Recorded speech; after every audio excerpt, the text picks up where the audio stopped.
Assalamu alaikum, que la paix soit sur vous. Je voulais profiter de cette période de confinement, où on nous prend en confinement pour des cons, pour vous rappeler des choses importantes. La première des choses, c'est de prendre soin de vous. Oui, nous sommes la personne la plus importante de notre vie. Personne devrait être au cœur de notre vie. Et nous serons seuls jugés face à Dieu. Certes, par rapport au comportement que nous aurons face aux autres, mais nous serons quand même seuls. Et aujourd'hui, il est temps de prendre conscience de ça, parce que face à nos angoisses, face à notre mal-être, face à notre manque de motivation, face à nos colères, face à nos émotions, face à notre vie, c'est nous qui sommes là et pas les autres. Les autres sont importants bien sûr, mais ils ne sont pas les acteurs principaux.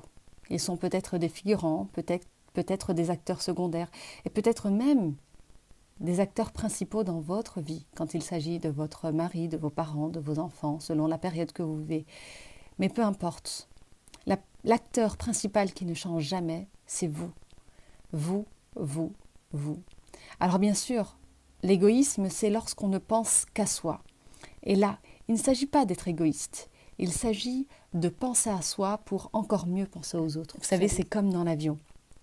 On met d'abord le masque pour soi et après on le met pour les autres. Parce que lorsque nous prenons soin de nous, lorsque nous répondons à nos propres besoins, nous n'attendons personne pour le faire.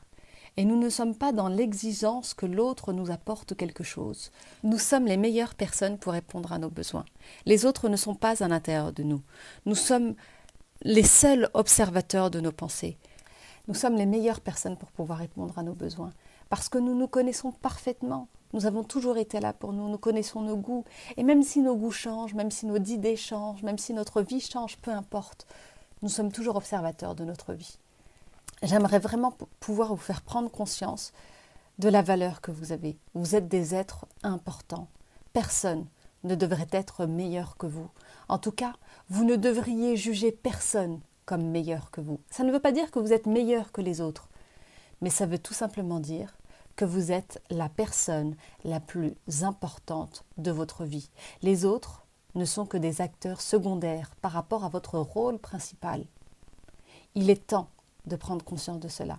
Et j'aimerais, justement pendant cette période-là, essayer de vous le rappeler chaque jour ou presque, en vous envoyant des exercices à faire pour vraiment être dans cette phase de je prends conscience de moi, je me soigne, je m'aime, et qui permettra bien sûr l'épanouissement. Se soigner, s'aimer, s'épanouir. Je sais que c'est des phrases faciles à dire. Je sais que certaines personnes ont des prédispositions et que d'autres, ça va leur demander plus de travail. Mais peu importe. Sachez que tout ce que vous savez faire ne sont que des habitudes. Et si aujourd'hui vous avez de la difficulté à faire quelque chose ou à vouloir faire quelque chose ou d'avoir envie de faire quelque chose, ce n'est qu'une question d'habitude. Si nous parlons français, c'est parce que nos parents, notre entourage nous a parlé français. Nos goûts, notre style, notre mode de vie n'est qu'une question d'habitude.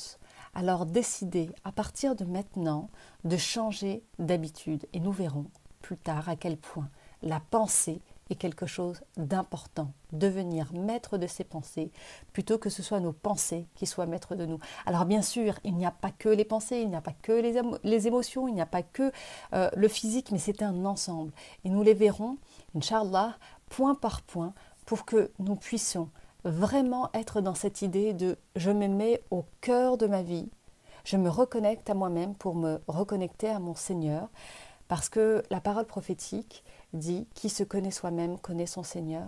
Donc en partant à la connexion de soi, nous partons systématiquement à la connexion de Dieu. Et aujourd'hui, sur terre, se connecter à Dieu est quelque chose d'indispensable parce que cela s'est perdu.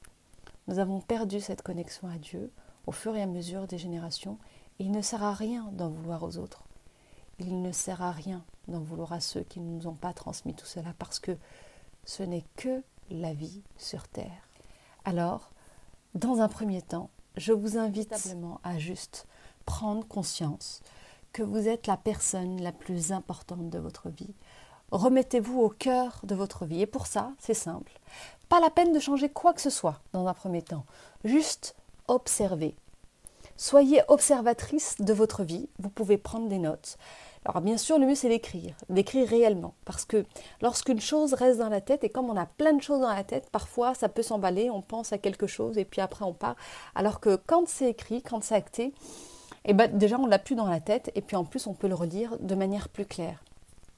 En tout cas, écrire ou pas, mais être juste dans cette phase d'observation. J'observe ma vie, j'observe qu'est-ce que j'aimerais changer, qu'est-ce que j'aimerais garder. Et quoi qu'il arrive, votre vie est parfaite. Nous avons juste besoin de prendre conscience que notre vie est parfaite. Et parfois, on est tellement extériorisé de nous-mêmes qu'on ne s'en rend pas compte. Donc là, juste observez. Ne cherchez pas encore à changer les choses. Juste observez quelle place vous avez dans votre vie. Je vous remercie de m'avoir écouté. À très bientôt. Assalamu alaikum. Que la paix soit sur vous.